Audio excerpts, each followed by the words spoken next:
Stuck to the script, so I did. Word for word, by userl 1 Swilson.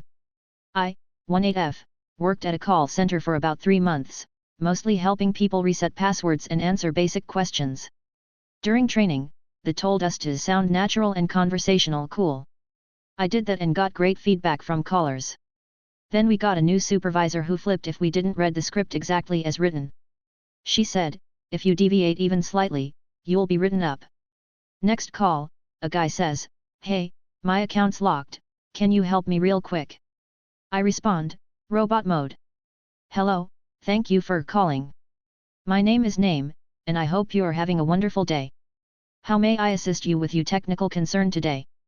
He paused and said, are you serious? I kept going exactly word for word.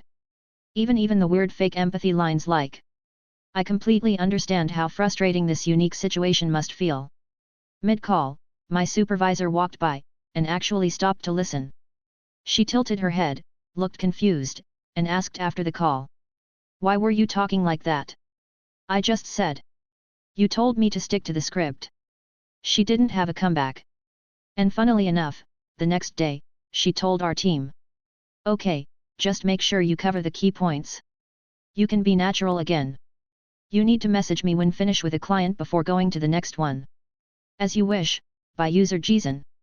A few years ago, I worked as a tech support guy / salesperson at a small, family-owned computer store in my hometown.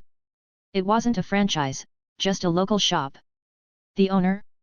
A mustached, arrogant dude who could never admit when he was wrong. No matter what went wrong, it was always someone else's fault. That constant blame game was a big reason why I ended up quitting, but that's another story. At the time, my main job was delivering products to clients and doing on-site tech support at their homes or businesses. Now, for some context, my boss was obsessed with the idea that I was too slow during client visits. No matter how long I actually took, be it 5 minutes or 2 hours, it was always too much in his eyes. He couldn't seem to understand that tech problems vary and can take different amounts of time to fix. And of course, he loved to compare us to past employees. Back when so-and-so worked here, he was way faster than you. Funny thing is, I knew that when so-and-so worked there, the boss used to say he was slow and someone else was better. That was just his thing, guilt-tripping whoever was working for him at the time. Fast forward a bit, one day, he was in an extra bad mood and decided that from now on, I should message him every single time I finished with a client and wait for his reply before moving on. Same thing when I arrived somewhere, message him to say I'd arrived. He wanted this done through WhatsApp, SMS, or even a phone call. If I didn't have credit, I was supposed to make a collect call, where the person receiving the call pays, not sure how common that is elsewhere. Basically, he didn't trust that I was working and thought I might be wasting time between clients or just riding around town. Spoiler, there's not much to see. I was annoyed, but sure, whatever. Rules are rules. Day 1, I followed the rule to the letter. Arrived at a client. Message. Finished the job? Message and wait. I lost way more time waiting for responses than I ever did between jobs, but okay. Day 2, same deal. Morning went by. After lunch, I loaded up the bike with deliveries and gear and headed out. First client of the afternoon, messaged when I arrived. He replied. Fixed the issue.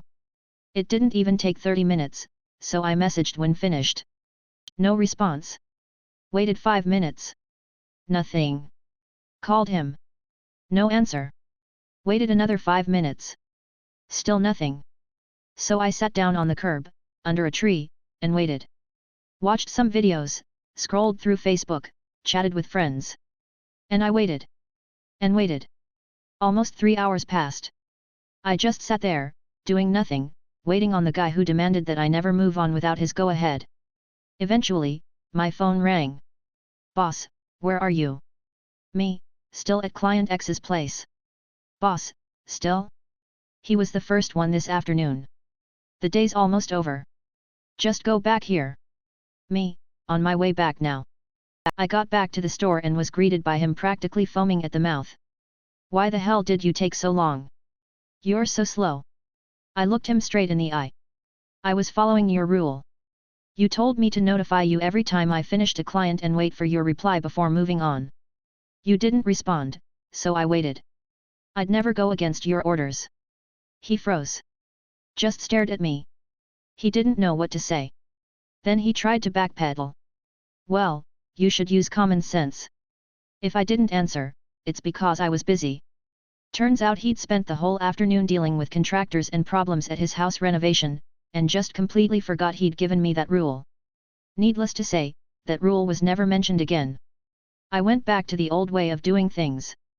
But, of course, he still kept complaining that I took too long with clients. Some things never change. Don't be on your phone while on the clock, by user SWANDAMARM. This happened a while ago, but it's my favorite and most genius malicious compliance I've committed. I was working for a site work/excavation company as a laborer on a pipe crew. I'm not a phone at work kinda guy. I don't like texting all day while at work, and I'm not that involved in social media, so all I would use it for was to pull it out of my pocket to real quick to check the time.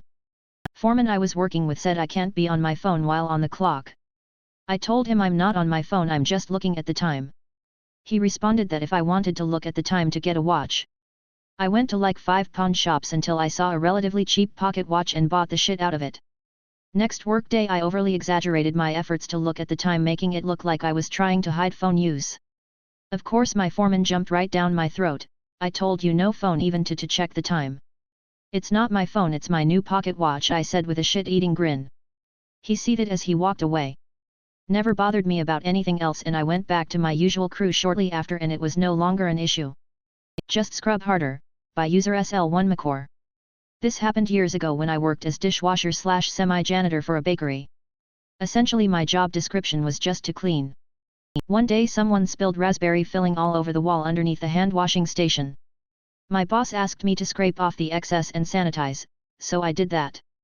Unfortunately the stain was left, because raspberry filling is actually radioactive or something. She asked about the stain. I then explained to her that I could tell the filling had stained the paint, and if I scrubbed any harder, I would scrub the paint off the wall, and the wall was likely stained underneath as well. She told me to scrub harder. So I did. I scrubbed to my heart's content until the paint came off.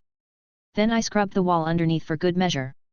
Again, raspberry filling is, like, nothing else. These fillings stained everything immediately. When she looked back at the area, she complained about the paint being ruined and told me I had scrubbed too hard. Fuck you, Laura. I have to teach in my classroom? Bet, by user by Kurjadai. I first started teaching over 20 years ago at a high school, so this was roughly May of 2004. As a new teacher, I was the low man on the pole and ended up in a portable classroom instead of the main building. If you don't know, it is what it sounds like. Kind of like a small mobile home trailer. They are meant to be used temporarily at best, for overcrowding or emergencies and the like. The big problem is that Florida is hot as hell. We have 2 seasons, summer and hot summer. This particular year, our AC in the portable couldn't keep up. The insulation in the building had been damaged in a hurricane the previous year and had not been repaired yet. As a result of those 2 things, it was hotter inside the portable than it was outside in the shade with a breeze. So I said fuck it and moved class outside and taught math in the courtyard for a few days. One of the assistant principals saw us, and asked to see me later. He asked why I was teaching outside, and I explained. Teach in your classroom. I tried to negotiate. What if the front office has my cell number? What about the media center, can I teach there? Teach in your assigned classroom. Bet. That weekend, I went to the home improvement store. I bought a 50-gallon trash can, a large standing fan, a small pump and some copper tubing. I rigged it up so the chilled water would be pulled through the tubing that was zip-tied to the front of the fan. Then Monday I went to work early and got a bunch of ice from the cafeteria to put in the trash can.